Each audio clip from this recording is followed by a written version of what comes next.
This video is sponsored by Incogni. Stay tuned to find out more. The Vietnam War, one of the most interesting and brutal conflicts the world and the United States have ever been involved in. This war was brutal for all sides involved, with many disturbing traps and tactics used to try and beat the other side. There are many interesting theories, urban legends, and stories that stemmed from this war, such as ghouls, ghosts, demons, and many other weird things seen throughout the forests of Vietnam. And that's what we'll be talking about in today's video, the Vietnam War, and some obscure and interesting things seen in it. Most of the prominent tactics and stories will be covered in this iceberg, starting off with well-known things, and near the bottom, it'll cover some dark, disturbing, and weird facts and stories. And before we actually dive into the iceberg itself, let me give a quick rundown on the Vietnam War and what it entailed and all things around it, just so you have a quick, brief introduction on what the Vietnam War even was. The Vietnam War, known by various different names, occurred in Vietnam, Laos, and Cambodia from November 1st, 1955 to April 30th, 1975, when Saigon fell. This conflict, the second of the Indochina Wars, was a significant event during the Cold War era. Although the war officially started between North Vietnam and South Vietnam, the North received support from the Soviet Union, China, and other communist nations, while the South was backed by the United States and its anti-communist allies, thus beginning a proxy battleground between the US and the Soviet Union. Spanning nearly 2 decades, direct US military involvement ceased in 1973. The war's impact extended beyond just Vietnam, contributing to the escalation of the Laotian Civil War and the Cambodian Civil War. Ultimately, by 1976, all 3 countries had officially adopted communism. And alright, since that quick rundown is out of the way, let's dive into the video. And actually, before we dive into the video, make sure you subscribe to the channel. The channel's goal is to be at 250,000 subscribers before the end of the year, and I think we could do it. And also like the video, it helps out a lot. Alright, now that that's out of the way, let's dive into the Vietnam War Iceberg Explained. And quickly, before we start, let me tell you about our video sponsor, Incogni. If you have an email, mobile number, or home address, chances are that data has been stored on the internet somewhere. This data can be accessed by data brokers and used to robocall you, commit fraud, or even result in price increases, such as health insurance. Luckily, our sponsor Incogni is here to help. Incogni reaches out to data brokers on your behalf, requests your personal data removal, and deals with any objections from their side. But that's not all. They perform repeat removal requests to ensure your data doesn't end up returning on these lists, putting a stop to annoying spam calls and emails and reducing the risk of your data ending up in the wrong hands. They are currently offering 60% off their annual plan when you use code SNOOK, SNOOK. Click the link in the description to claim. Now, back to the video. Tier 1. Gulf of Tonkin Incident. The Gulf of Tonkin Incident was a pivotal event in the Vietnam War, occurring on August 2nd and 4th, 1964, in the waters of the Gulf of Tonkin, off the coast of North Vietnam. The incident played a significant role in escalating U.S. involvement in the conflict. On August 2nd, the USS Maddox, a U.S. Navy destroyer, was conducting a reconnaissance mission along the North Vietnamese coast in international waters. It reported being attacked by 3 North Vietnamese Navy torpedo boats. Although the encounter resulted in no damage to the Maddox and only 1 round fired in response, it sparked immediate concern in Washington. 2 days later, on August 4th, the Maddox and another destroyer, the USS Turner Joy, reported being attacked again in the same area. However, subsequent investigations and declassified documents have revealed that the second attack likely never even occurred. It is now believed that the sonar and radar readings interpreted as enemy vessels were likely just false signals due to the weather conditions and misinterpretation of electronic data. Regardless of the validity of the second attack, President Lyndon B. Johnson seized upon this incident to push for a resolution that would grant him broad powers to escalate U.S. and military involvement in Vietnam. In response to the reported attacks, Congress passed the Gulf of Tonkin Resolution on August 7, 1964, with overwhelming bipartisan support. The resolution authorized the president to, quote, take all necessary measures to repeal any armed attack against the forces of the United States and to prevent further aggression, end quote. The Gulf of Tonkin Resolution effectively served as a blank check for the Johnson administration to expand U.S. military operations in Vietnam without a formal declaration of war. It paved the way for the escalation of American involvement, including the deployment of ground troops and the intensification of bombing campaigns against North Vietnam. In the decades following the Gulf of Tonkin incident, it became a subject of controversy and scrutiny, with some critics arguing that the Johnson administration manipulated or exaggerating the events to justify its policy objectives in Vietnam. Agent Orange. Agent Orange is a highly toxic herbicide and defoliant that was widely used by the United States military during the Vietnam War as part of its herbicidal warfare program, Operation Ranch Hand.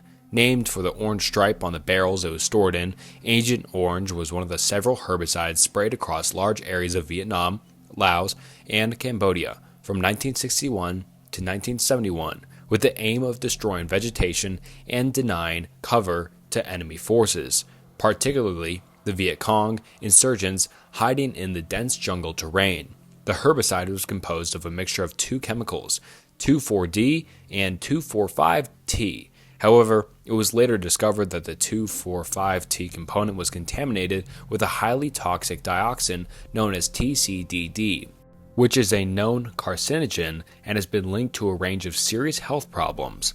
The widespread use of Agent Orange during the Vietnam War had devastating consequences for both the environment and human health. The defoliant destroyed millions of acres of forests and crops, leading to long-lasting ecological damage and depriving rural populations of vital resources. Moreover, the dioxin contamination in Agent Orange had severe health effects of those exposed to it, including U.S. and Allied military personnel as well as Vietnamese civilians. Exposure to Agent Orange had been associated with various health conditions including cancers, birth defects, neurological disorders, and other chronic illnesses.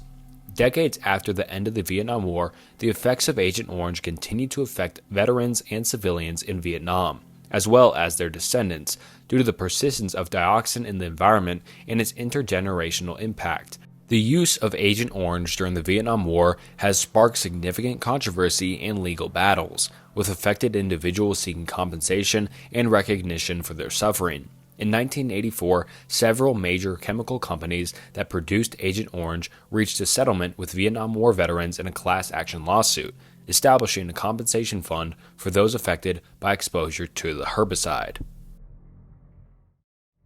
Tunnel rats. During the Vietnam War, tunnel rats were specially trained soldiers tasked with dangerous and grueling missions of clearing and navigating the intricate network of tunnels used by the Viet Cong and North Vietnamese Army.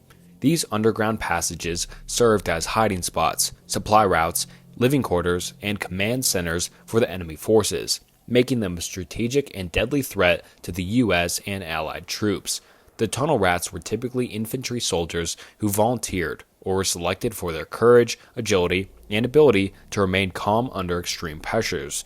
They underwent rigorous training in tunnel warfare tactics, close quarters combat, and the use of specialized equipment such as pistols, flashlights, bayonets, and explosives. The primary objective of the tunnel rats was to locate, explore, and neutralize enemy tunnels, often under hazardous conditions. These tunnels were dark, cramped, and booby-trapped, presenting significant risk of ambush, collapse, and injury from traps such as punji stakes, tripwire-activated grenades, and poisonous snakes. Armed with little more than their wits and a few basic tools, tunnel rats would descend into the narrow passages armed with pistols, flashlights, and hand grenades, relying on their instincts and training to navigate the maze-like tunnels while flushing out enemy fighters and destroying enemy supplies and infrastructure. The tunnel rats' mission required a combination of physical prowess, mental resilience, and quick thinking, as they often faced intense close-quarters combat with enemy soldiers in the confined spaces of the tunnels. Despite the inherent dangers and psychological toll of their missions, tunnel rats played a very crucial role in disrupting enemy operations, gathering intelligence, and saving the lives of their fellow soldiers. Fall of Saigon. The fall of Saigon, which occurred on April 30th, 1975, marked the end of the Vietnam War and the culmination of North Vietnam's long campaign to reunify the country under communist rule. It was a moment of profound significance and tragedy, symbolizing the defeat of South Vietnam and the collapse of American efforts to prevent a communist victory in Southeast Asia. As North Vietnamese forces advanced southward in the final days of the war, the capital city of Saigon, the seat of the U.S.-backed South Vietnamese government, became the focal point of the conflict.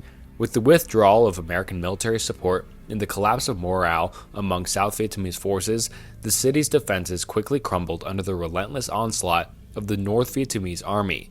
As NVA tanks rolled into the streets of Saigon and communist troops encircled the city, panic and chaos gripped the population. Civilians and military personnel alike scrambled to escape the advancing enemy, leading to scenes in desperation and confusion at evacuation points such as the U.S. Embassy in Tan Son Nhut Air Base. In the early hours of April 30th, as North Vietnamese troops closed in on the city center, South Vietnamese President Duong Van Minh ordered the unconditional surrender of the South Vietnamese government. With the fall of the presidential palace to the communist forces, the last vestiges of South Vietnamese resistance collapsed, and the Vietnam War officially came to an end. The fall of Saigon has far-reaching consequences for Vietnam and the broader international community. It marked the reunification of Vietnam under communist rule and the end of decades of conflict and division. For the United States, it represented a humiliating defeat and watershed moment in the foreign policy, prompting a period of soul-searching and reevaluation of its global role. In the aftermath of the fall of Saigon, millions of Vietnamese fled the country, seeking refuge abroad to escape persecution and reprisals under the new communist regime. The humanitarian crisis sparked by the exodus of refugees, known as the Boat People, drew international attention and led to concerted efforts to resettle displaced Vietnamese populations in countries around the world. Draft Dodgers. During the Vietnam War, draft dodgers were individuals who actively sought to avoid conscription into the military service of the United States during a time when the selective service system was in place. The draft, which began in 1940 and ended in 1973, required eligible men to register with the government and potentially serve in the armed forces if called upon, with exemptions granted for various reasons such as medical conditions or educational status. Draft dodgers employed a variety of methods to avoid military service, ranging from seeking deferments and exemptions to fleeing the country altogether. Some individuals obtained deferments by enrolling in college, obtaining medical exemptions, or securing occupations deemed essential to the war effort. Others objected to war based on religious, moral, or political grounds and applied for status as objectors, although these requests were not always granted. For those who were unwilling to serve in the capacity, avoiding the draft often meant going into hiding or leaving the country altogether. Canada, with its proximity to the United States and relatively lenient immigration policies, became a destination of choice for many draft dodgers seeking refuge. Estimates suggest that tens of thousands of young Americans fled to Canada during the Vietnam War era to avoid conscription. The decision to dodge the draft was fraught with personal, social, and legal consequences. Draft dodgers faced the risk of arrest, prosecution, and imprisonment for violating selective service laws, as well as the stigma of being labeled as unpatriotic or cowardly by some segments of society. Ho Chi Minh Trail. The Ho Chi Minh Trail was a network of supply routes that ran from North Vietnam through Laos and Cambodia to South Vietnam during the Vietnam War. Named after Ho Chi Minh, the leader of North Vietnam, the trail served as a vital lifeline for the communist forces fighting against the U.S.-backed government of South Vietnam and its allies. Stretching over thousands of miles of rugged terrain, the Ho Chi Minh Trail consisted of a complex network of footpaths, trails, roads, and waterways that facilitated the transportation of troops, weapons, ammunition, food, and other essential supplies from North Vietnam to areas of conflict in South Vietnam. Despite being heavily bombarded and attacked by U.S. airstrikes, the trail proved remarkably resilient and adaptable. Thanks to the ingenuity and determination of the North Vietnamese and Viet Cong forces, the Ho Chi Minh Trail played a crucial role in sustaining a communist insurgency in South Vietnam by enabling the continuous flow of manpower and material to frontline units, thereby bolstering their ability to resist and outlast American and South Vietnamese forces. By avoiding direct confrontation with superior U.S. firepower and using the cover of dense jungles and rugged terrain to their advantage, Communist forces were able to maintain a steady logistical supply line that sustained their war effort over the course of more than a decade. In addition to its military significance, the Ho Chi Minh Trail also had a broader geopolitical implications. Its existence and effectiveness challenged American efforts to isolate North Vietnam and interdict the flow of supplies to communist forces in the south. The trail also drew neighboring countries like Laos and Cambodia into the conflict, as their territory was used as sanctuary and transit route by communist forces, leading to increased covert U.S. military operations in these countries. Despite the extensive bombing campaigns and efforts to disrupt the Ho Chi Minh Trail, it remained operational throughout the Vietnam War, contributing to the eventual withdrawal of American troops and the collapse of the U.S.-backed government in South Vietnam. The M16. The M16 rifle is an iconic firearm that played a significant role in the Vietnam War era and has since become synonymous with American military firepower. Developed by Eugene Stoner and manufactured by Colt's Manufacturing Company, the M16 was first introduced into U.S. military service in the early 60s as a replacement for the M14 rifle. One of the defining features of the M16 was its lightweight and innovative design, which incorporated materials such as aluminum and plastic to reduce weight without sacrificing durability. The rifle was chambered for the 5.56 45mm NATO cartridge, which offered reduced recoil and increased ammunition capacity compared to the larger caliber rounds used in previous infantry rifles. Despite the M16's revolutionary design, the M16 initially encountered significant reliability issues when it was first deployed to combat units in Vietnam. The rifle's complex gas-operated system and tight manufacturing tolerances made it susceptible to fouling and malfunctioning in the humid and dirty conditions of the Vietnamese jungle. This led to instances of jamming and misfires, which compromised the effectiveness and reliability of the weapon in combat. However, improvements in manufacturing processes and the introduction of chrome-lined chambers and bores helped to address these reliability issues, leading to the widespread adoption of the M16 by U.S. and Allied forces throughout the Vietnam War. The rifle's lightweight, accuracy, and high rate of fire made it well suited for the close-quarters combat and jungle warfare encountered in Southeast Asia. The M16's compact design and select fire capability, allowing it to be both semi-automatic and fully automatic fire modes, also made it popular among troops for its versatility in various combat situations. Despite mass criticisms and controversies surrounding its early performances, the M16 earned a reputation as an effective and reliable infantry weapon by the end of the Vietnam War. Fortunate Son. Fortunate Son is a song by the American rock band Creedence Clearwater Revival, released in 1969.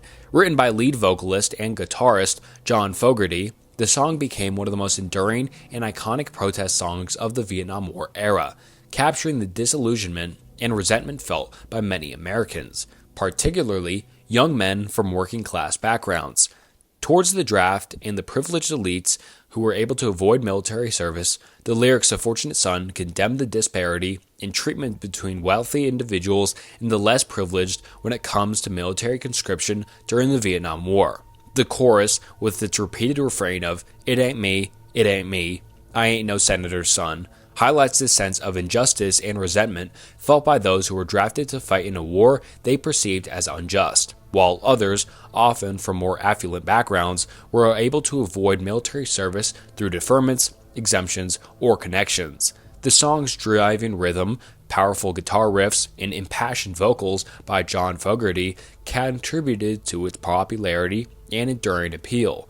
Its straightforward and unapologetic critique of privilege and hypocrisy struck a chord with audiences and made it an anthem for the anti-war movement and counterculture sentiment of the late 60s and early 70s. Fortunate Son remains a quintessential protest song that continues to resonate with listeners today, not only for its historical significance, but also for its timeless message about social justice, inequality, and the power of music to speak truth to power. John McCain's Capture. John McCain's capture during the Vietnam War is a significant chapter in John McCain's life story, one that profoundly influenced his personal and political journey.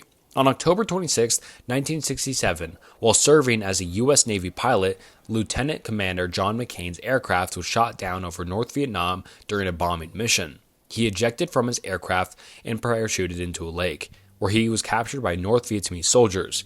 McCain suffered severe injuries upon ejection, including fractures in both arms and one leg, as well as injuries to his chest and abdomen. Despite his injuries, he was beaten, bayoneted, and taken as a prisoner of war by the North Vietnamese. McCain's capture marked the beginning of over 5 years of imprisonment and torture at the hands of his captors. McCain spent much of his captivity in the infamous Hoi Loi prison, sarcastically nicknamed the Hanoi Hilton by American POWs. He endured solitary confinement, physical abuse, and prolonged periods of isolation, yet he remained resilient and defiant in the face of his captors' efforts to break his spirit. During his captivity, McCain's father, Admiral John S. McCain Jr., served as commander of U.S. Pacific Command, a fact that made him a high-profile target for his captors. However, McCain refused offers of early release, insisting on adhering to the military code of conduct that required prisoners to be released in the order they were captured. McCain's experiences as a POW had a profound impact on his worldview and political career. His refusal to accept special treatment and his steadfast commitment to his fellow POWs earned him admiration and respect for the fellow servicemen and the American public. After his release in 1973, following the signing of the Paris Peace Accords, McCain continued his military service before transitioning to his career in politics. Throughout his decades-long political career, including his tenure as the U.S. Senator representing Arizona, McCain often drew from his experiences as a POW to inform his views on issues such as national security, foreign policy, and veterans affairs. Tinker v. Des Moines. Tinker v. Des Moines Independent Community School District was a landmark U.S. Supreme Court case decided in 1969 that addressed the rights of students to freedom of expression in public schools. The case arose from a protest against the Vietnam War in December 1965, when 3 students, Mary Beth Tinker, John Tinker, and Christopher Eckhart, wore black armbands to their public school in Des Moines, Iowa, to symbolize their opposition to the conflict in Vietnam. Upon learning of the students' plans to wear the armbands, the school district adopted a policy prohibiting the wearing of armbands to school, threatening a suspension for those who defied the ban. Despite the policy, the Tinker siblings and Eckhart wore their armbands to school and were subsequently suspended. The students, represented by the American Civil Liberties Union, filed a lawsuit challenging the school's district's policies, arguing that it violated their First Amendment rights to freedom of speech and expression. The case eventually reached the U.S. Supreme Court, which ruled in favor of the students in a landmark decision. In its ruling, the Supreme Court held that the students do not shed their constitutional rights to freedom of speech or expression at the schoolhouse gate. The court recognized that while public schools have the authority to regulate certain types of student expression to maintain order and discipline, such regulations must be justified in a legitimate educational concern and cannot unduly infringe upon students' fundamental rights. The court further determined that the wearing of the armbands as a form of symbolic speech was a peaceful and non-destructive expression of opinion, deserving of constitutional protection. The Burning Monk. The burning monk refers to a shocking and iconic act of self-immolation that took place during the Vietnam War in 1963. The monk in question was Tet Quang Duc, a Vietnamese Mahayana Buddhist monk who set himself on fire in protest against the persecution of Buddhists by the South Vietnamese government, led by President Ngo Dinh Diem. On June 11, 1963, Tet Quang Duc arrived at a busy intersection in Saigon, now Ho Chi Minh City, accompanied by several fellow monks and supporters. He calmly assumed the lotus position in the middle of the street, while another monk doused him in gasoline. As onlookers watched in horror and disbelief, Tet Quang Duc lit a match and set himself ablaze.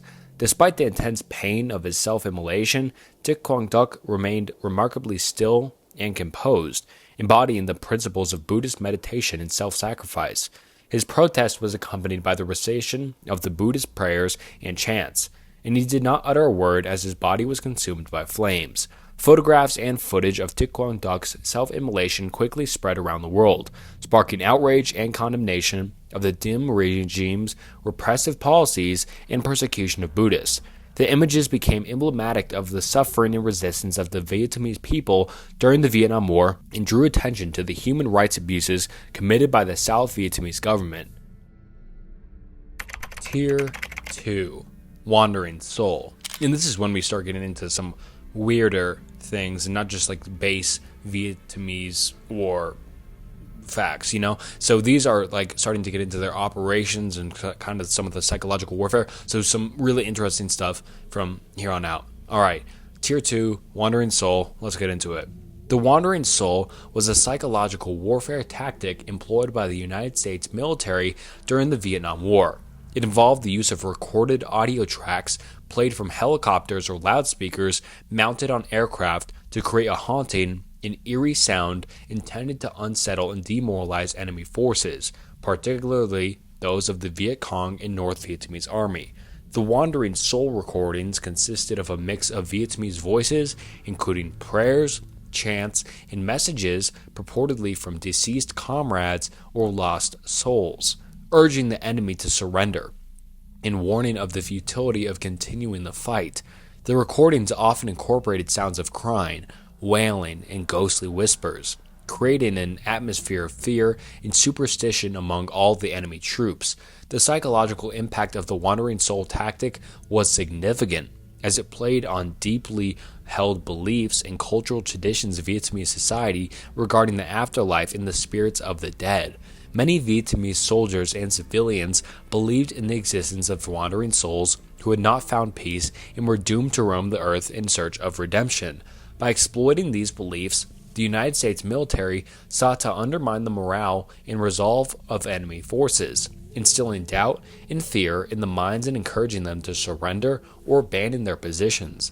The psychological warfare campaign aimed to create psychological pressure and disorientation among enemy troops, weakening their will to fight and hastening their defeat. While the effectiveness of the Wandering Soul tactic is difficult to quantify, it undoubtedly contributed to the overall psychological warfare effort employed by the United States during the Vietnam War. Kent State Massacre. The Kent State Massacre, also known as the Kent State Shootings, was a tragic event that occurred on May 4, 1970, during a protest against the Vietnam War at Kent State University in Ohio, United States. The protest was part of a nationwide student movement against the expansion of the Vietnam War into Cambodia, announced by President Richard Nixon just days earlier. The demonstration at Kent State began peacefully, but escalated as tensions mounted between the protesters and the Ohio National Guard, which had been deployed to the campus to maintain order. In the afternoon, guardsmen fired tear gas at the protesters in an attempt to disperse them. Later, without warning, some of the guardsmen opened fire on the unarmed crowd of students, shooting into the crowd for about 13 seconds. 4 students were killed and 9 others were wounded by gunfire. The students who were killed were Allison Krause, Jeffrey Miller, Sandra Schroer, and William Schroeder. The shootings shocked the nation and sparked outrage and protests across the country, leading to a significant escalation of anti-war sentiment and further polarization of American society. The Kent State Massacre had a profound impact on public perception of the Vietnam War and the government's response to dissent. It raised serious questions about the role of the military in domestic law enforcement and the use of lethal force against civilian protesters.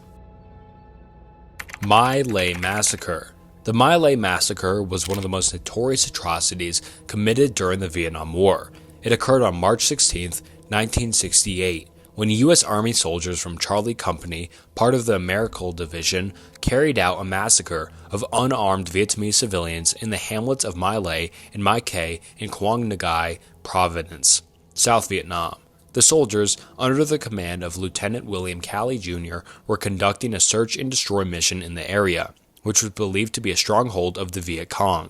However, encountering no resistance and facing frustration and anger from previous casualties suffered in the area, the soldiers indiscriminately killed hundreds of Vietnamese civilians, including women, children, and elderly individuals. During the massacre, unarmed civilians were shot, bayoneted, and beaten to death, and numerous atrocities were committed, including R-word, mutilation, and the destruction of homes and livestock. The massacre continued for several hours until helicopters from another unit intervened to stop the killings and evacuate survivors. The My Lai massacre remained largely unknown to the public until late 1969, when investigative journalist Seymour Hersh broke the story, exposing the horrific details of the massacre and the subsequent cover-up by military authorities. The revelation of the massacre caused shock and outrage both in the United States and around the world, fueling anti-war sentiment and further eroding public support for the Vietnam War. In the aftermath of the My Lai massacre, several soldiers who participated in the killings were charged with crimes ranging from murder to R-word and conspiracy. Lieutenant William Calley Jr. was the only individual convicted in connection with the massacre. In 1971, he was found guilty of premeditated murder for his role in the killings and sentenced to life in prison. However, Calley's sentence was controversially reduced to house arrest by President Richard Nixon, and he was ultimately served only 3.5 years of house arrest before being released. Green Berets. During the Vietnam War, the Green Berets, officially known as the United States Army Special Forces, played a significant role in the conflict.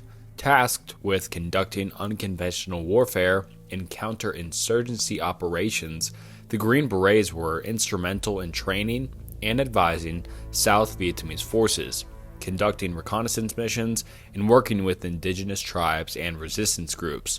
One of the primary missions of the Green Berets in Vietnam was to train and advise the South Vietnamese Army and Civilian Irregular Defense Group in counterinsurgency tactics and unconventional warfare techniques. Green Beret teams, known as A-teams, were embedded with ARVN units in CIDG camps, where they provided training, guidance, and operational support to help combat the Viet Cong insurgency.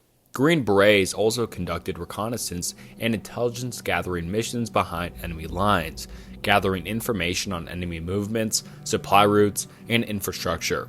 Their ability to operate covertly in hostile territory made them very valuable assets for gathering actionable intelligence and supporting the overall larger military operations. So they were kind of the backbone of everything almost, because they just gave a bunch of information to the overall army that, went and fought as well. In addition to their advisory and reconnaissance roles, Green Berets worked closely with indigenous tribes and ethnic minorities in Vietnam's remote and monotonous regions. They formed partnerships with groups such as the Montagnards and the Hmong people, who provided valuable intelligence, logistical support, and manpower for Special Forces missions. Perhaps one of the most well-known aspects of the Green Berets' involvement in the Vietnam War was their participation in the MACV/COG, which was the Military Assistance Command Vietnam Studies and Observations Group program. The MACV/SOG was a highly classified special operations unit tasked with conducting covert and unconventional missions deep behind enemy lines, including sabotage, reconnaissance, and direct action against enemy targets. The Incredibly Stupid One. Doug Hegdahl, also known as the Incredibly Stupid One. Hegdahl was a U.S. Navy sailor who was captured by North Vietnamese forces after a ship, the USS Canberra, was attacked and sunk in 1967. Despite being only 20 years old at the time and initially feared dead, Hegdahl was taken as a prisoner of war, or a POW, and endured over a year of captivity in the notorious Hanoi Hilton prison camp. Despite his young age and the harsh conditions of his imprisonment, Hegdahl demonstrated remarkable bravery and resourcefulness during his time as a POW. He pretended to be lower of intelligence and, dumb and stupid as his name implies, and played the role of a naive and bumbling prisoner, earning the nickname the Incredibly Stupid One among his fellow captives. Hegdahl's act was a clever survival strategy, as it led his captors to underestimate him, and allowed him to gather valuable intelligence by eavesdropping on their conversations and memorizing the names, ranks, and other details of his fellow prisoners. He also memorized information about other POWs who were missing in action, which he later shared with the U.S. military authorities after his release. In August 1969, Hegdahl was released by the North Vietnamese as part of a group of POWs who were freed as a humanitarian gesture. After returning to the United States, he provided valuable insights into the conditions of captivity and the treatment of POWs. Fragging. During the Vietnam War, fragging incidents were disturbing due to the clandestine nature of the attacks and the reluctance of witnesses to come forward, often out of fear or reprisal or backlash from fellow soldiers. Most bombed country. During the Vietnam War, Vietnam itself endured extensive bombing campaigns, making it one of the most heavily bombed countries in history. The United States, in its efforts to disrupt North Vietnamese supply lines, undermine enemy infrastructure, and force the communist government to negotiate an end to the conflict, conducted relentless aerial bombardment campaigns against both North and South Vietnam. North Vietnam, particularly its capital city of Hanoi and the port city of Hoi Phong, was subjected to intense bombing raids by U.S. aircrafts, including B-52 strategic bombers.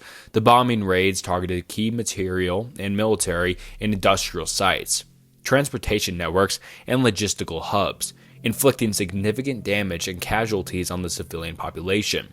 In addition to strategic bombing of North Vietnam, the U.S. military also conducted widespread aerial bombardment campaigns in South Vietnam, targeting suspected Viet Cong strongholds, base areas, and supply routes.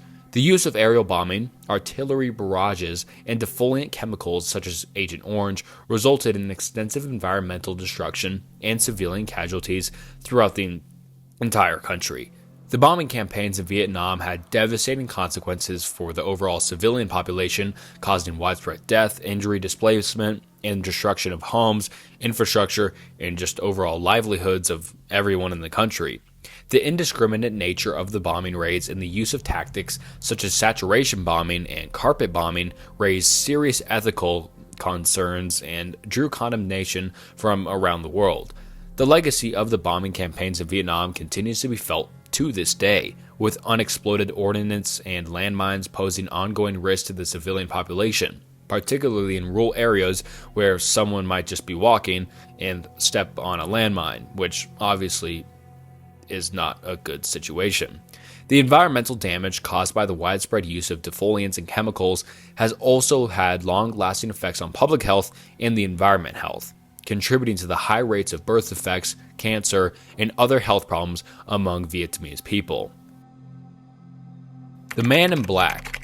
The Man in Black is a nickname commonly associated with Johnny Cash, the American singer-songwriter known for his distinctive voice, outlaw image, and iconic black attire. While Cash did not serve in the Vietnam War himself, his music and persona resonated deeply with many soldiers and veterans who experienced the conflict firsthand. During the Vietnam War era, Cash's music became popular among American troops serving in Southeast Asia. Songs like Folsom Prison Blues, Ring of Fire, A Boy Named Sue spoke to themes of hardship, rebellion, and resilience, resonating with soldiers who found solace and connection in Cash's music. Born in the USA. Bruce Springsteen's Born in the USA is a song often associated with the Vietnam War era due to its themes of disillusionment, loss, and the challenges faced by Vietnam War veterans upon their return home. Released in 1984 as the title track of Springsteen's album, Born in the USA, the song became a massive commercial success, but is often misinterpreted a patriotic anthem due to its upbeat tempo. But, in reality, Born in the USA is a critique of the treatment of Vietnam War veterans, and the broader social and economic struggles facing working-class Americans. The lyrics tell the story of a Vietnam War veteran who returns home to face unemployment, disillusionment, and a lack of support from society. Despite the upbeat musical arrangement, the song's lyrics paint a stark contrast between the glorified image of America and the harsh reality experienced by many veterans returning home. Charles Shelton. Charles Shelton, an African American, was a member of the United States Army who served during the Vietnam War. He is notable for his heroic actions and sacrifice, which led to him being posthumously awarded the Medal of Honor, the United States' highest military decoration. Shelton was born on January 28, 1947, in Louisiana. He enlisted in the Army and was serving as a private first class in Company A, 4th Battalion, 9th Infantry Regiment, 25th Infantry Division during the Vietnam War. On January 10, 1969, near Ben Cui, Vietnam, Shelton's unit came under heavy attack from North Vietnamese forces. Despite being wounded early in the battle, Shelton continued to fight alongside his fellow soldiers, refusing medical attention and demonstrating remarkable courage under fire. During the intense combat, Shelton repeatedly exposed himself to enemy fire to provide covering fire for his comrades and to retrieve wounded soldiers. His selfless actions helped to repel the enemy assault and save the lives of several of his fellow soldiers. Tragically, while attempting to aid a wounded comrade, Shelton was mortally wounded by enemy gunfire. He succumbed to his injuries shortly thereafter at the age of 21. George Bush's service. George H.W. Bush, the 41st President of the United States, served in the military during the Vietnam War, but he did not serve in Vietnam itself. Instead, he served as a naval aviator in the United States Navy. In 1942, Bush enlisted in the U.S. Navy on his 18th birthday. Shortly after the United States entered World War II, he became one of the youngest aviators in the Navy at the time. Bush completed his flight training and was commissioned as an ensign in the U.S. Naval Reserve. During World War II, Bush served as a torpedo bomber pilot in the Pacific Theater. He flew the Grumman TBM Avenger, a torpedo bomber used for anti-submarine warfare and ground attack missions. Bush flew 58 combat missions during the war and was awarded the Distinguished Flying Cross for his service. After World War II, Bush continued his military service in the Naval Reserve while pursuing a career in business and public service. He eventually rose to the rank of lieutenant commander in the Naval Reserve before retiring from active duty in 1955. Tier 3. The Rock Apes. The Rock Apes was a term used by American soldiers during the Vietnam War to refer to indigenous people and tribespeople who inhabited the mountainous regions of Vietnam, particularly in the Central Highlands. The Montagnards, also known as Dagar people, were primarily from ethnic minority groups such as the Jari, Rod, and Banar. The nickname Rock Apes was derived from the rugged terrain and remote jungle-covered mountains where the Montagnards lived. American soldiers often encountered tribespeople while conducting operations in these regions, where the indigenous population lived in small villages and relied on the subsistence farming and hunting for their livelihoods. During the Vietnam War, the tribespeople played a complex and multifaceted role in the conflict. Some tribes allied themselves with American and South Vietnamese forces, serving as scouts, guides, and fighters against the Viet Cong and North Vietnamese army. Their knowledge of the terrain and jungle survival skills made them valuable assets for conducting reconnaissance and intelligence gathering missions. However, not all tribespeople supported the South Vietnamese government or the American military presence in Vietnam. Some tribes remained neutral or sympathetic to their communist cause, while others actively resisted both the South Vietnamese government and the American forces. As a result, the tribespeople became caught in the crossfire of the Vietnam War, facing persecution and reprisals from all sides of the conflict. Torture. Morse Code.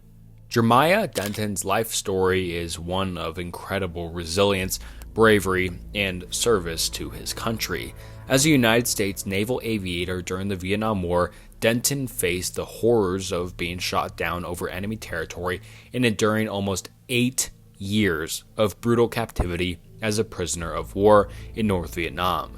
Denton's experience as a POW was marked by extraordinary acts of defiance and courage, including his role in the Hanoi March of 1966 in his famous Morse code message during a televised press conference where he blinked the word torture to alert American authorities and the public to the mistreatment of American POWs in North Vietnam. Despite enduring years of solitary confinement, physical torture, and psychological abuse, Denton remained steadfast in his commitment to his country and his fellow prisoners. His leadership and resilience inspired those around him, and he served as a symbol of American strength and endurance in the face of the war. Condom Drop.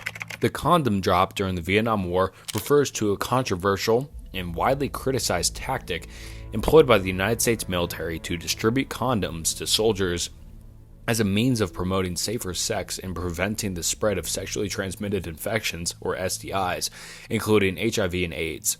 During the Vietnam War, many American soldiers were stationed overseas for extended periods of time, and they often engaged in sexual activity with local women or with fellow soldiers.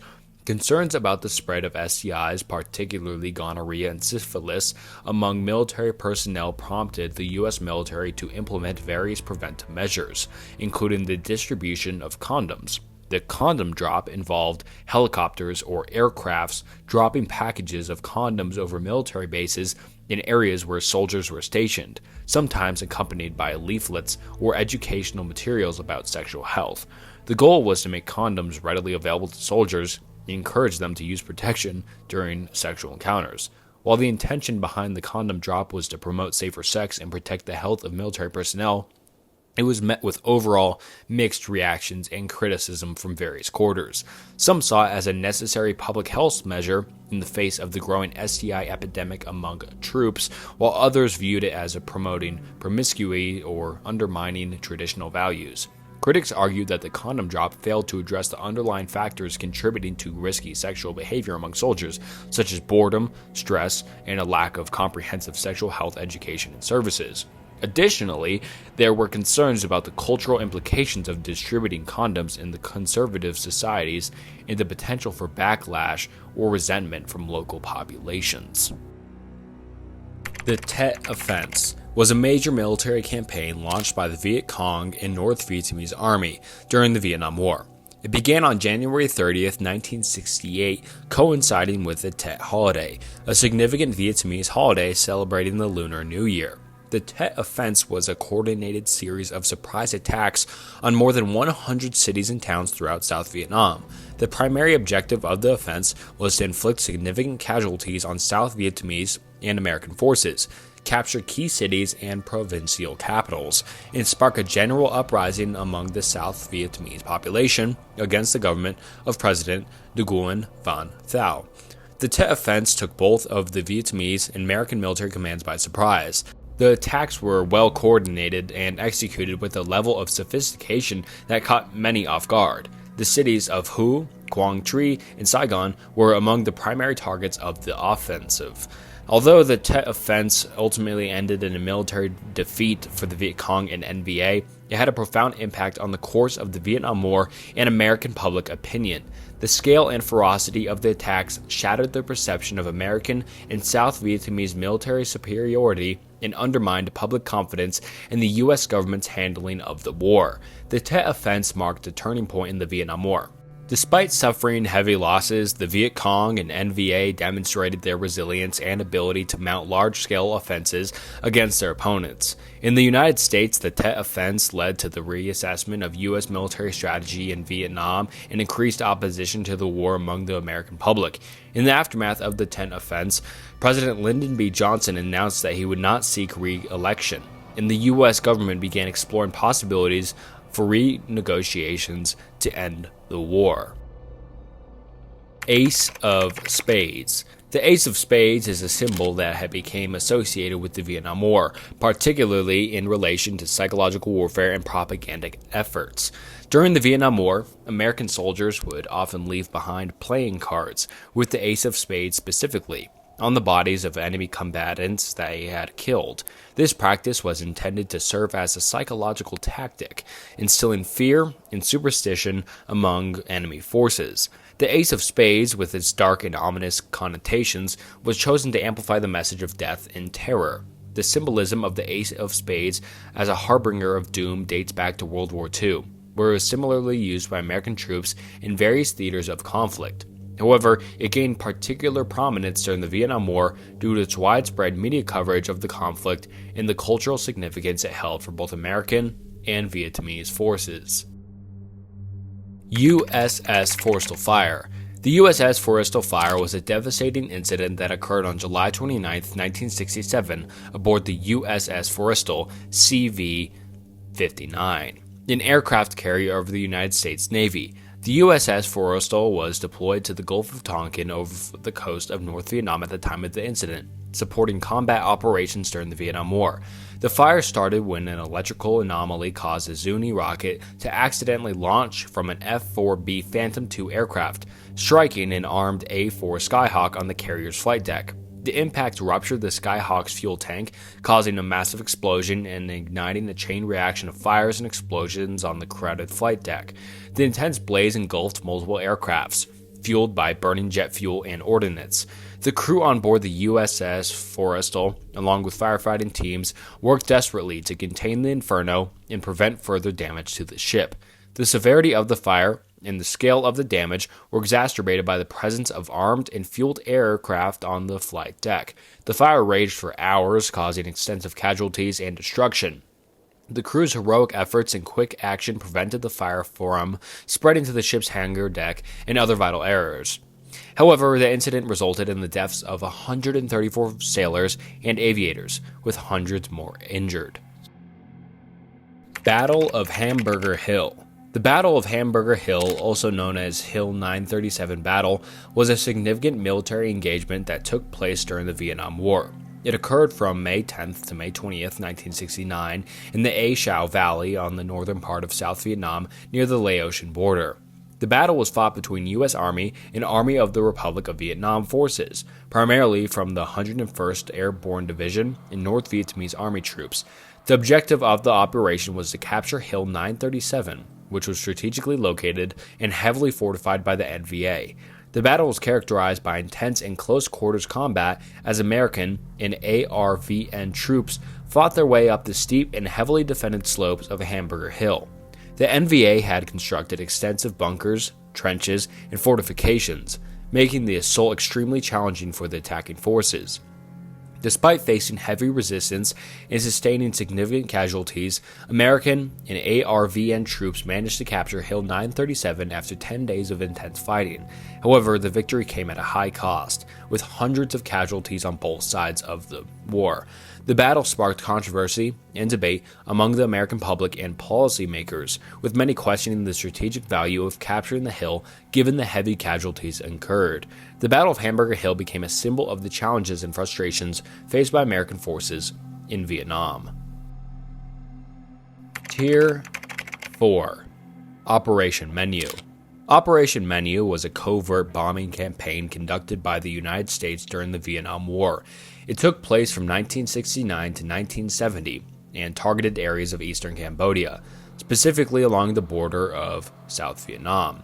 The primary objective of Operation Menu was to disrupt North Vietnamese supply routes, troop movements, and base areas in eastern Cambodia, which were used as sanctuaries by the North Vietnamese Army and Viet Cong forces.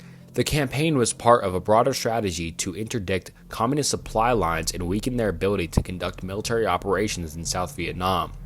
Operation Menu involved intense aerial bombing by U.S. Air Force and U.S. Navy aircraft, including B-52 bombers, fighter jets, and tactical bombers. The bombings targeted suspected NVA and Viet Cong sanctuaries, supply depots, base camps, and logistical infrastructure. The operation was conducted covertly and without the knowledge or consent of the Cambodian government, which remained officially neutral in the conflict. The bombing inflicting significant damage on the targeted areas and disrupted enemy activities, but they also caused widespread destruction and civilian casualties.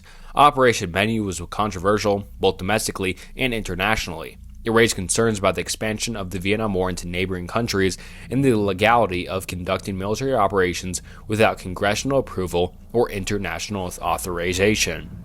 The bombings also fueled anti-war protests and criticism of U.S. foreign policy. In 1970, news of the bombings was leaked to the media, leading to public outcry and political pressure to end the campaign. Operation Popeye. Operation Popeye was a highly classified weather modification program conducted by the United States military during the Vietnam War. It took place from 1967 to 1972 and involved cloud seeding techniques aimed at extending the monsoon season over specific areas of the Ho Chi Minh Trail, a major supply route used by the North Vietnamese Army, to transport troops and supplies to South Vietnam. The primary objective of Operation Popeye was to increase rainfall in the targeted regions, particularly over the Laotian section of the Ho Chi Minh Trail, in order to disrupt enemy transportation and logistics. By inducing heavy rainfall, the U.S. military hoped to create impassable, muddy conditions that would hinder enemy movements, degrade roadways, and wash out bridges along the trail. Operation Popeye involved the use of silver iodide and other cloud seeding agents dispersed from aircraft flying over the target areas. These agents were intended to simulate the formation of raindrops within clouds, leading to increased participation. The operation was conducted by the U.S. Air Force's 54th Weather Reconnaissance Squadron, also known as Project Popeye. The effectiveness of Operation Popeye remains a subject of debate among historians and meteorologists. While some sources suggest that the operation succeeded in increasing rainfall and causing disruptions to enemy supply lines, others argue that was the impact of weather modification on the battlefield was limited to difficult to measure. Operation Popeye was eventually exposed to the public through investigative journalism and congressional inquiries. Its revelation led to widespread criticism and condemnation, both domestically and internationally, once again, due to the concerns about the environmental and humanitarian implications of weather warfare. South Korean involvement. South Korea's involvement in the Vietnam War, while not extensively discussed as that of the United States, was nonetheless significant in several respects. Beginning in 1965, South Korea committed troops to support the American-led effort in Vietnam, making its first major overseas military deployment since the Korean War. The primary motivation behind South Korea's involvement in the Vietnam War was political and strategic rather than ideological. President Park Chung-hee saw it as an opportunity to strengthen ties with the United States and gain favor with Washington, which was a key ally in South Korea's defense against North Korea. Additionally, participation in the war allowed South Korea to demonstrate its commitment to the global containment of communism, thereby enhancing its standing within the international communities. At its peak, South Korea had over 50,000 troops stationed in Vietnam, making it the second largest foreign contributor to the war after the United States. South Korean forces were primarily engaged in combat operations against the Viet Cong guerrillas in the southern regions of Vietnam, particularly in areas such as Phu Yen and Quang Ngai provinces. They were known for their discipline and effectiveness in battle, earning a reputation as formidable allies among their American counterparts. However, South Korea's involvement in the Vietnam War was not without controversy. The deployment of troops sparked opposition and protests within South Korea as well as the United States, with many questioning the government's decision to send young men to fight in a distant conflict with no direct relevance to Korean security. Critics argued that resources would be better allocated to addressing domestic issues such as poverty and development. The Vietnam War also took a toll on South Korean economically and socially. The cost of maintaining a large military presence overseas strained the country's resources and contributed to inflation and budget deficits. 100-foot jungle snake. During the Vietnam War, there were numerous myths and legends circulating among soldiers, some of which involved encounters with gigantic snakes in the jungle. However, there's no evidence to really support the existence of a snake that is 100 feet long, but in reality, the largest snakes in Vietnam are species like the reticulated python and the king cobra, which typically reach lengths of around 20 feet or so. Even those are exceptionally large specimens. And so most likely, there wasn't a 100-foot jungle snake, but it was just kind of myths and urban legends that kind of circulated among soldiers, and they're just like, I saw a big snake, and said it was 100 feet long, when in reality it was probably 10 or 20 feet long. Hanoi Hilton. The Hanoi Hilton is a term used by American prisoners of war, or POWs once again, to refer to the Hoi Loa prison in Hanoi, Vietnam, during the Vietnam War. The prison, originally built by French colonists in the late 19th century, gained notoriety during the Vietnam War for its use by the North Vietnamese government to incarcerate American POWs. The name Hanoi Hilton was coined ironically by the Americans as a sarcastic reference to the luxurious conditions depicted by North Vietnamese propaganda. In reality, the conditions at the prison were often harsh and inhumane, with overcrowding, inadequate medical care, and instances of torture reported by many prisoners. Despite the difficult conditions, the American POWs held at the Hanoi Hilton demonstrated remarkable resilience and solidarity. They developed elaborate communication networks, tapping codes on cell walls and using secret gestures to maintain morale and share information. The prisoners also organized resistant efforts, such as the tap code system, which enabled them to communicate secretly with each other despite strict surveillance by their captors. One of the most well-known inmates of the Hanoi Hilton was future Senator John McCain, who we talked about earlier in just another quick brief overview, a naval aviator who was shot down over North Vietnam in 1967 and spent more than 5 years as a POW. McCain's experiences at prison, including enduring torture and solitary confinement, profoundly shaped his outlook and his political career. The Hanoi Hilton ceased to function as a prisoner after the Vietnam War ended in 1975. Today, parts of the former prison have been preserved as a museum, offering visitors a glimpse into the history of the Vietnam War and the experiences of both Vietnamese revolutionaries and American POWs. Nixon sabotage. The connection between Nixon and sabotage in the context of the Vietnam War primarily centers around the broader political and strategic decisions made during his presidency rather than distinct acts of actual sabotage. Richard Nixon's presidency was marked by his efforts to extricate the United States from the Vietnam War, which had become deeply unpopular among the overall American public. Upon taking office in 1969, Nixon pursued a policy of Vietnameseization, which aimed to gradually transfer combat responsibilities to the South Vietnamese while reducing the presence of American troops in Vietnam. However, Nixon's approach to ending the war was controversial and included elements that some critics viewed as potentially sabotaging peace efforts. For example, Nixon authorized the secret bombing of Cambodia in 1969 and 1970, which aimed to target North Vietnamese supply routes but also destabilized the region and fueled anti-American sentiment. Additionally, Nixon's administration pursued diplomatic initiatives, such as the Paris Peace Accord signed in 1973, which aimed to negotiate a ceasefire and withdrawal of American troops from Vietnam. However, the peace process was fraught with many difficulties, and the conflict continued after the signing of the accords. Moreover, Nixon's political strategies during the war, including his handling of domestic opposition and efforts to discredit anti-war activists, were seen by some as attempts to sabotage dissent rather than foster meaningful dialogue or negotiation. The term Nixon sabotage in the context of the Vietnam War may also refer to allegations of clandestine operations or covert actions undertaken by Nixon's administration to undermine the North Vietnamese regime. While there is evidence of Nixon authorizing covert operations in other contexts, such as the Watergate scandal, direct evidence of Nixon personally orchestrating sabotage operations in Vietnam is less clear, but who knows, and most likely he did sabotage it in some way because, you can't really trust the government ever. Richard Fitzgibbon Jr. Richard B. Fitzgibbon Jr. holds a sad place in American history as the first name etched into the Vietnam Veterans Memorial, known as The Wall in Washington, D.C. His tragic story is emblematic of the sacrifices made by countless individuals during the Vietnam War. Fitzgibbon, born on October 20th, 1930 in Stoneham, Massachusetts, served in the United States Army during the Vietnam War. Tragically, on June 8, 1956, Fitzgibbon became the first casualty of the conflict when he was killed in action in South Vietnam's Quang Nam province. His death occurred long before the large-scale American involvement in the war that would follow, making his loss particularly poignant.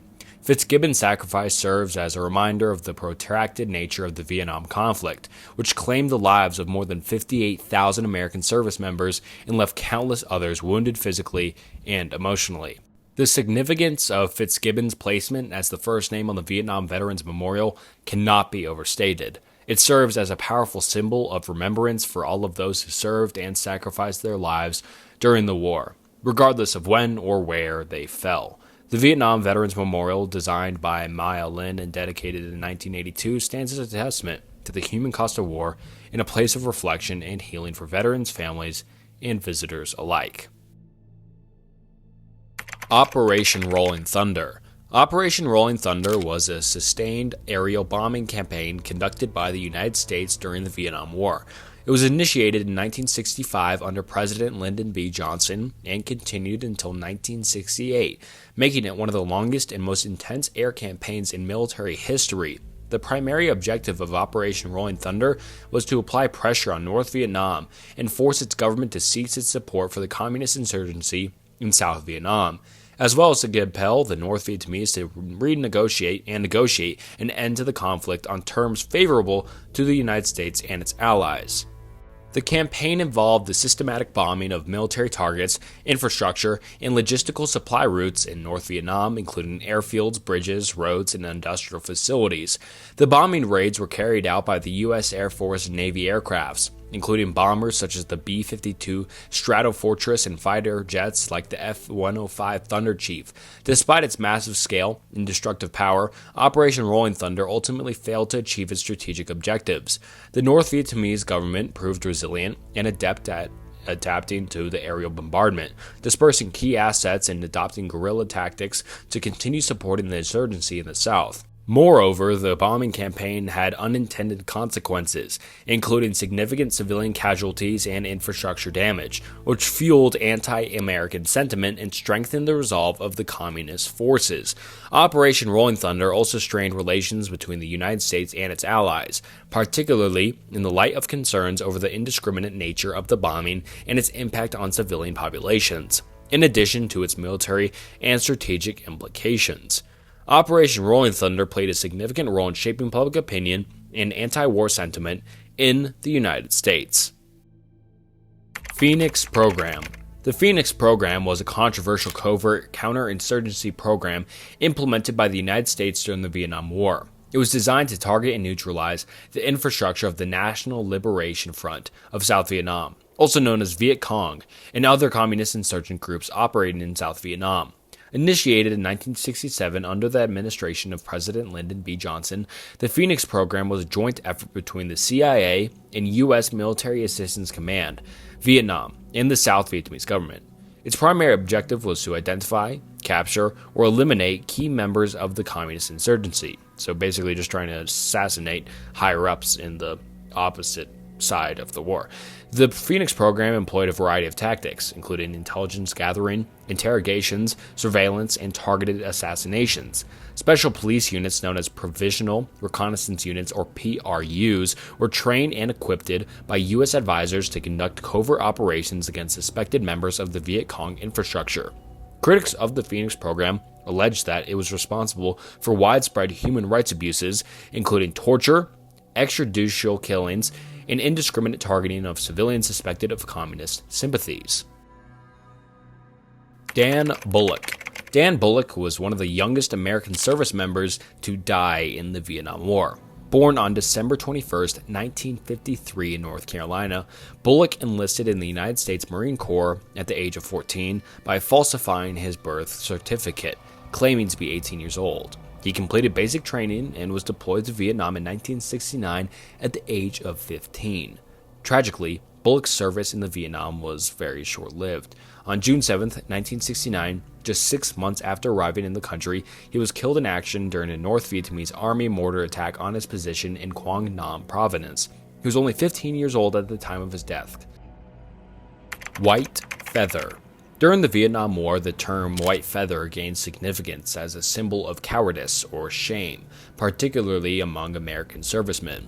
The practice of receiving a white feather as a form of social stigma or peer pressure originated in various military contexts throughout history, but it became particularly notable during the Vietnam War era.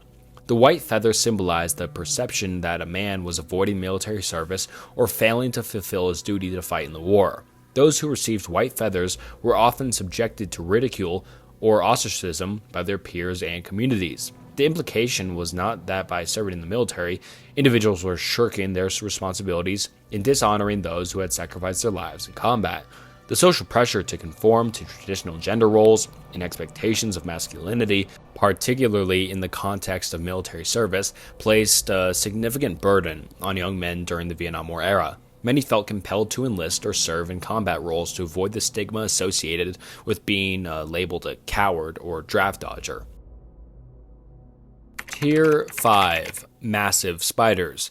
During the Vietnam War, soldiers often encountered a variety of wildlife in the dense jungles in remote regions where combat took place. And there are large insects and large spiders in the Vietnam jungles, but there is no thing such as like the huge spider, just like how we talked about the 100-foot snake earlier.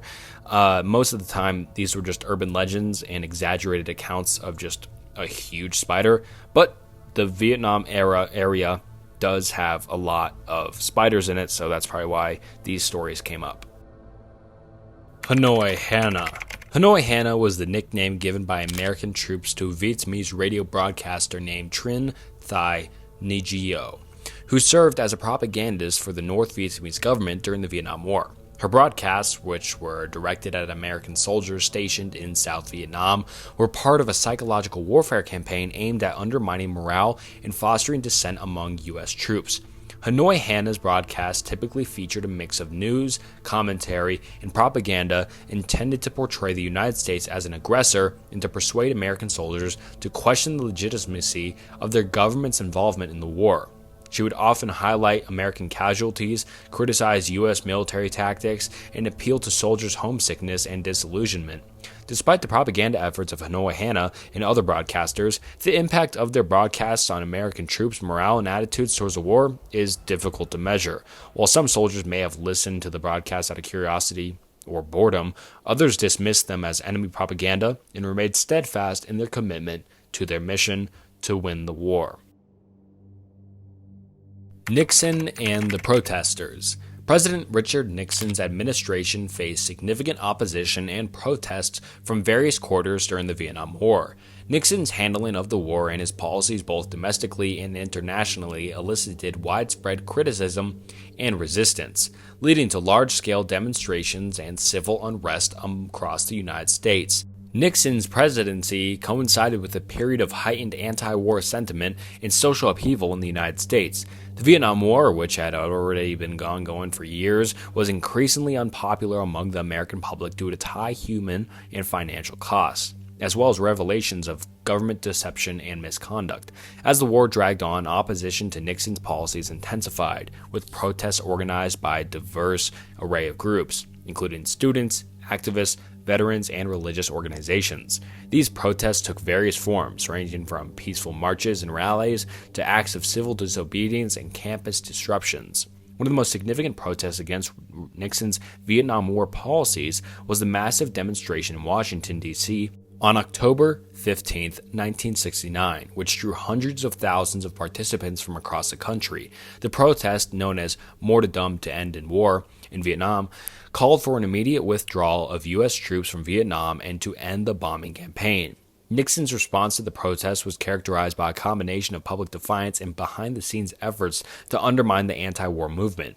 In public statements, Nixon often portrayed himself as a defender of law and order against which he perceived as radical elements seeking to undermine the government and the military. Behind the scenes, Nixon and his administration employed various tactics to surveil, infiltrate, and discredit anti-war activists and organizations, including the infamous COINTELPRO program conducted by the FBI. These efforts, which include illegal wiretapping, surveillance, and harassment, were part of a broader strategy to neutralize political dissent and maintain public support for the war effort. Despite Nixon's efforts to quell dissent and portray himself as tough on national security, opposition to the Vietnam War continued to grow throughout his presidency. The anti-war movement played a significant role in shaping public opinion and influencing government policy, ultimately contributing to the withdrawal of U.S. troops from Vietnam in the end of the war in 1973. Project 100K, or 100,000. Project 100,000, also known as McNamara's Morons Program, was a controversial initiative launched during the Vietnam War era by the United States Department of Defense. The project aimed to increase the number of military personnel serving in the armed forces by recruiting individuals who were deemed mentally or physically unfit for regular military service. The program was conceived by Secretary of Defense Robert McNamara as a means of boosting troop numbers to meet the escalating manpower demands of the Vietnam War. Under Project 100,000, individuals who scored below certain thresholds on standardized tests, such as Armed Forces Qualification Test, were eligible for enlistment, provided they met other basic criteria such as age and physical fitness standards. While proponents of Project 100,000 argued that it provided opportunities for disadvantaged individuals to serve their country and receive training and benefits, critics raised concerns about the ethical and practical implications of enlisting individuals who are not fully qualified for military service. Many of the recruits under the program came from economically disadvantaged backgrounds and had limited educational opportunities, leading to questions about exploitation and social justice. Moreover, the enlistment of individuals with lower cognitive and academic abilities raised concerns about their readiness for combat and their ability to perform effectively in the demanding and high-stress environment of wartime service. Critics argued that the program placed both the recruits and their fellow service members at increased risk and undermined military effectiveness. The long-term impact of Project 100,000 on the individuals who participated in the program is a subject of debate and ongoing research. Some studies have suggested that participants in the program faced higher rates of casualties, injuries, and psychological trauma compared to the counterparts who entered the military through regular channels and were, quote, regular people. In summary, Project 100,000 was a controversial initiative aimed at increasing military manpower during the Vietnam War by enlisting individuals who did not meet traditional standards for military service. Mayaguez Incident. The Mayaguez Incident was a brief but intense military confrontation between the United States and Cambodia that occurred in May 1975, shortly after the fall of Saigon after the end of the Vietnam War. It was considered one of the last military engagements of the Vietnam War.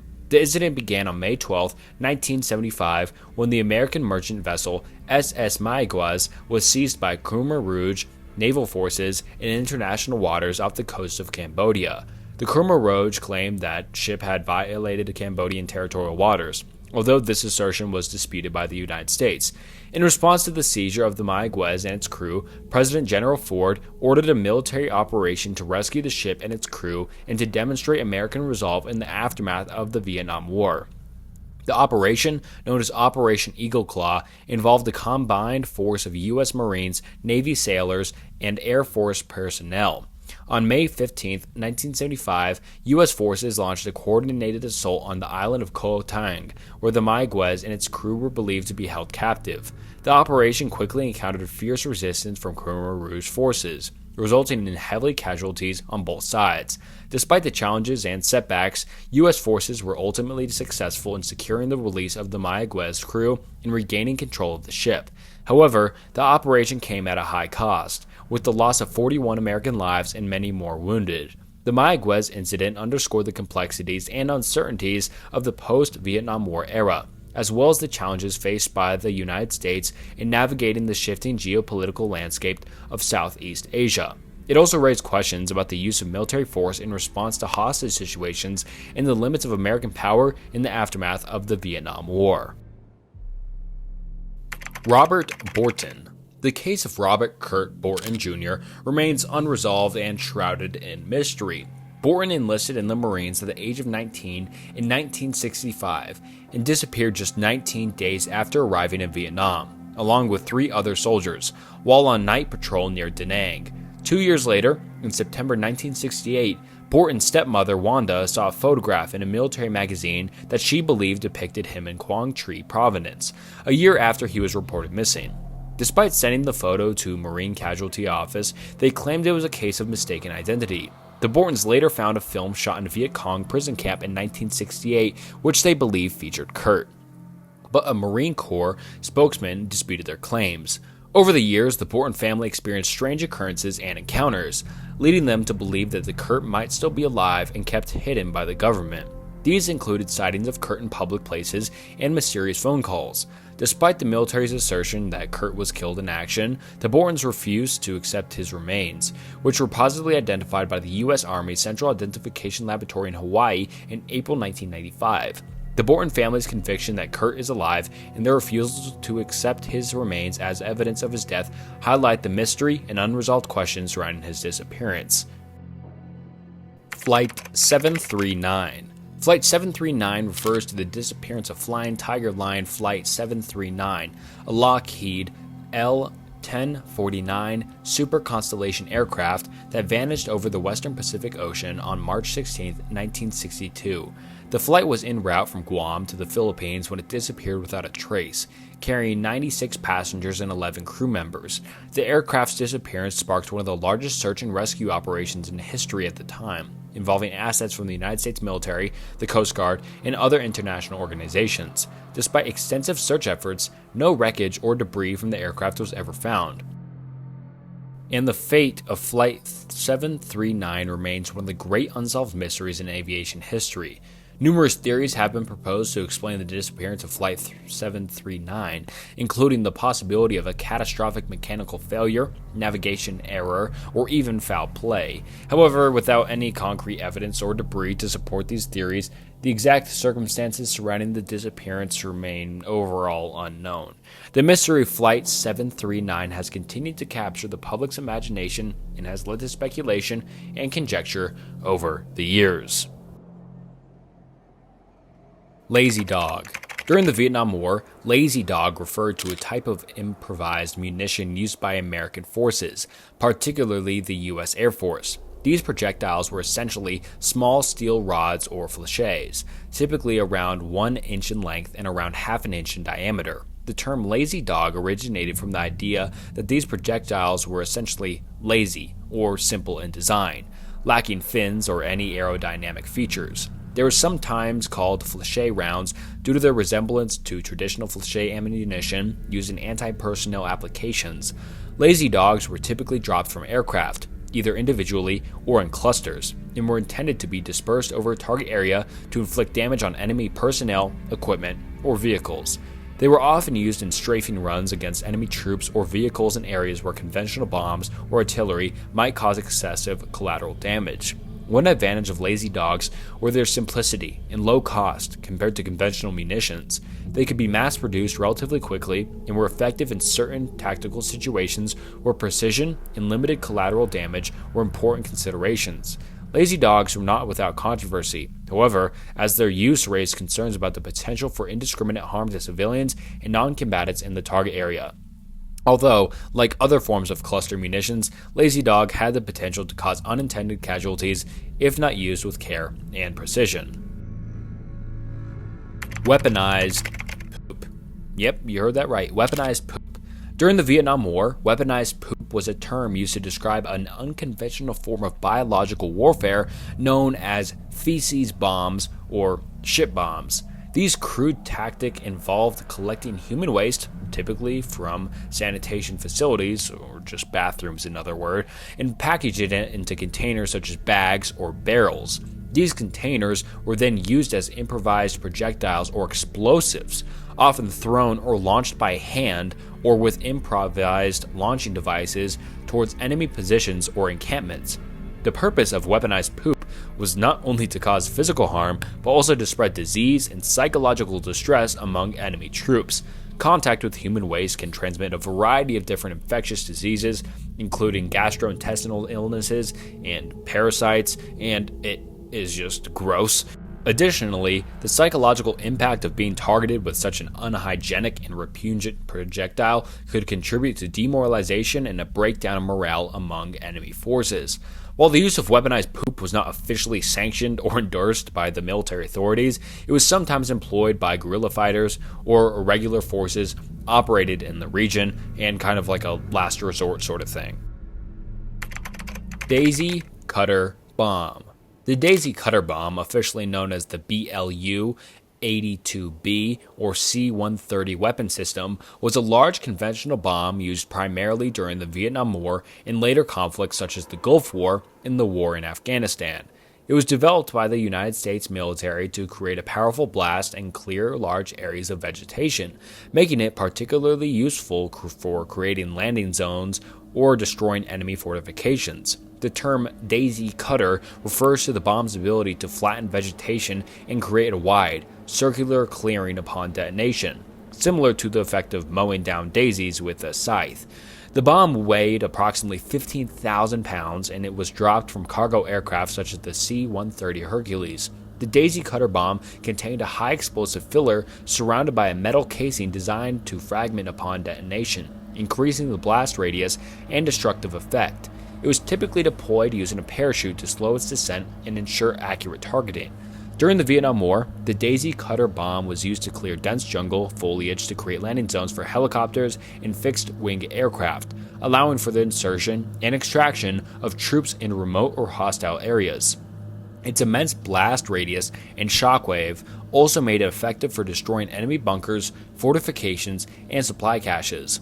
In later conflicts, such as the Gulf War and the war in Afghanistan, the Daisy Cutter bomb was used to target enemy positions, destroy caves and tunnels, and demoralize opposing forces with its devastating firepower. Its use in these conflicts demonstrating its versatility and effectiveness as a strategic weapon for shaping the battlefield and achieving military objectives, and just overall very effective weapon.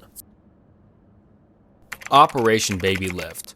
Operation Baby Lift was a large-scale evacuation effort conducted by the United States government during the closing days of the Vietnam War. It was aimed at transporting Vietnamese orphans, primarily children of mixed Vietnamese and American parentage, out of South Vietnam and relocating them to the United States and other countries for adoption. The operation was launched in response to the deteriorating situation in South Vietnam as North Vietnamese forces advanced and captured key areas, including Saigon, the capital of South Vietnam. With the fall of Saigon imminent and concerns about the safety and well-being of the children in orphanages and other facilities, the U.S. government initiated Operation Baby Lift as a humanitarian mission to evacuate them to safety. Operation Baby Lift began on April 4, 1975, and involved a series of flights by military and civilian aircrafts, primarily using cargo planes such as the C-5 Galaxies and C-141 Starlifters. The flights carried hundreds of children, along with volunteers, medical personnel, and adoption agency staff, from Saigon to destinations in the United States and other countries. The operation was conducted under challenging conditions, the limited time and resources available to organize and execute the evacuations. The flights faced risks from enemy fire, as well as logistical challenges associated with coordinating the evacuation of large numbers of children and ensuring their safety and well-being during transit. Tragically, the operation was marred by a devastating accident on April 4, 1975, when a U.S. Air Force C-5A Galaxy aircraft crashed shortly after takeoff from Tan Son Nhut Air Base in Saigon. The crash resulted in the deaths of 138 people, including 78 children, and numerous volunteers and military personnel. Despite this tragic setback, Operation Baby Lift continued, and over the course of several days, more than 3,300 children were evacuated from South Vietnam to various different destinations around the world. Tier 6. Glowing Sea Creature. There are several theories and stories and rumors surrounding unusual sightings of glowing sea creatures during Vietnam War, particularly in the waters off the coast of Vietnam and other Southeast Asian countries. These sightings have often been attributed to bioluminescent organisms, which are marine species capable of producing their own light through a chemical reaction. Bioluminescence is a natural phenomenon observed in various marine organisms, including certain species of plankton, jellyfish, and fish. These organisms produce light through a process involving luciferin and luciferin enzymes, and just a bunch of other stuff I could get into, but it doesn't really matter.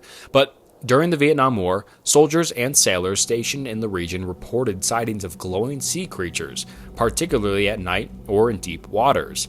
These sightings sometimes led to speculation and rumors about the presence of mysterious or supernatural entities lurking beneath the surface. While some of these sightings may have been exaggerated or embellished over time into stories, it is likely that many were genuine observations of bioluminescent organisms native to the region. Bioluminescence is known to be prevalent in the tropical and subtropical waters, where conditions are warmer temperatures, and nutrient-rich currents support thriving populations of these different bioluminescent species. The presence of glowing sea creatures during the Vietnam War would not have been unusual given the region's diverse marine ecosystems and the prevalence of bioluminescent organisms in the waters of Southeast Asia. However, the sightings of these creatures may have taken on added significance in the context of the wartime environment, with soldiers and sailors interpreting them through the lens of their own experiences and own unique beliefs. The Bird Woman. The Bird Woman is a legendary figure from the Vietnam War era, often associated with stories and rumors circulated among American soldiers stationed in the region. The exact origins and nature of the legend can vary, as it has passed down through oral tradition and embellished over time. In some versions of the story, the Bird Woman is described as a mysterious and otherworldly figure who inhabits the jungles of Vietnam. She is said to possess supernatural abilities, such as the power to control birds or transform into a bird herself. Soldiers who encountered her are warned to beware, as she is said to be a harbinger of doom or a protector of the natural world. Other variations of the legend depict the Bird Woman as more of a malevolent entity and evil, sometimes associated with local folklore or superstitions. She may be portrayed as a vengeful spirit or a creature of darkness, preying on unsuspecting travelers who venture too deep into the jungle. The legend of the Bird Woman likely emerged as a way for soldiers to cope with the challenges and dangers of jungle wartime in Vietnam. It served as a cautionary tale, reminding them of the unfair and potentially hostile environment they were navigating, as well as the psychological toll of combat and isolation. PCF-19 Alien Encounter. PCF-19, also known as Swift Boat PCF-19, was a United States Navy patrol craft fast, used during the Vietnam War for river patrol and reconnaissance missions. The craft gained notoriety due to an alleged encounter with a UFO during its service in Vietnam. According to the accounts, in the early hours of April 19, 1968, PCF-19 was on a routine patrol mission in the waters of the Mekong Delta when its crew reportedly observed strange lights in the sky. The lights were described as glowing, pulsating, and moving erratically, exhibiting behavior inconsistent with known aircraft or natural phenomena. As the PCF-19 crew continued to observe the mysterious lights, they allegedly witnessed the object ascend and hover over the water, emitting a low-frequency humming sound. The crew reported feeling a sense of unease and discomfort, as well as experiencing electronic malfunctions and communication failures aboard the boat.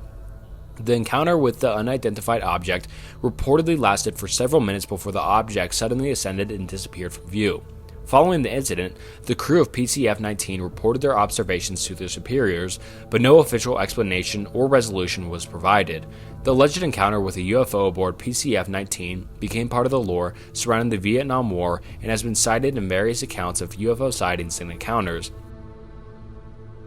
Baron 52 refers to a call sign of a U.S. Air Force aircraft that was shot down during the Vietnam War on April 4, 1972.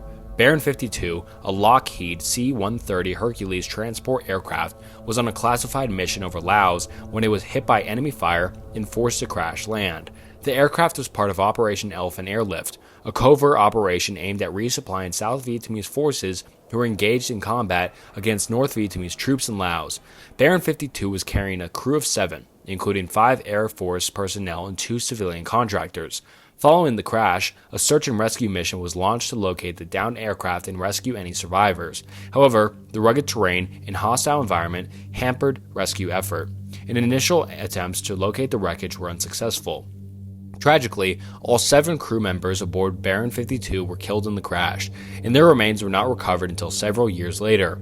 The crash site was eventually located in 1986, and a recovery mission was conducted to retrieve the remains of the crew. The loss of Baron 52 and its crew underscored the dangers faced by American military personnel and civilians operating in Southeast Asia during the Vietnam War. People Sniffer. The People Sniffer was a sensor system used by the United States military during the Vietnam War to detect the presence of enemy troops, particularly in dense jungle environments where conventional surveillance methods were ineffective. The People Sniffer consisted of a portable device carried by soldiers on the ground, typically mounted on a backpack or handheld unit. The device detected the presence of ammonia and other chemical compounds associated with human sweat and waste, which could indicate the presence of enemy soldiers hiding nearby. So it really is kind of like a sniffer because it senses, human sweat and waste. The people sniffer operated by drawing in air samples from the surrounding environment and analyzing them for the presence of specific chemical signatures associated with human activity. If the device detected elevated levels of a compound, it would alert the user to the potential presence of enemy troops in the vicinity. So, kind of a cool device. Tactical Tree Crusher. The Tactical Tree Crusher was a mobile and powerful land-clearing machine used during the Vietnam War to remove dense jungle vegetation for military operations. It was designed and built by the U.S. Army Corps of Engineers in the early 1960s, specifically for the challenging terrain of the Vietnamese jungles. The Tactical Tree Crusher was essentially a massive vehicle resembling a tank that was equipped with a rotating drum on its front.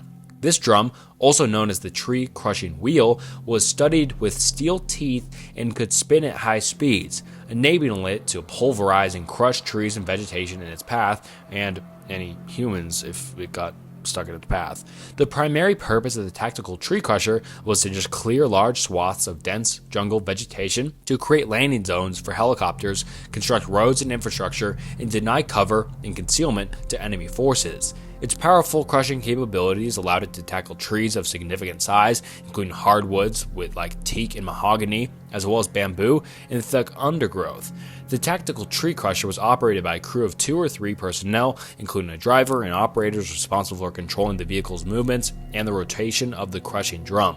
It was typically deployed alongside military engineering units tasked with land clearing operations in support of combat operations in Vietnam. Despite its effectiveness in clearing vegetation, the Tactical Tree Crusher was not made without its drawbacks. Its size and weight made it very difficult to maneuver in certain terrain conditions, and it was vulnerable to enemy attacks and ambushes during operations.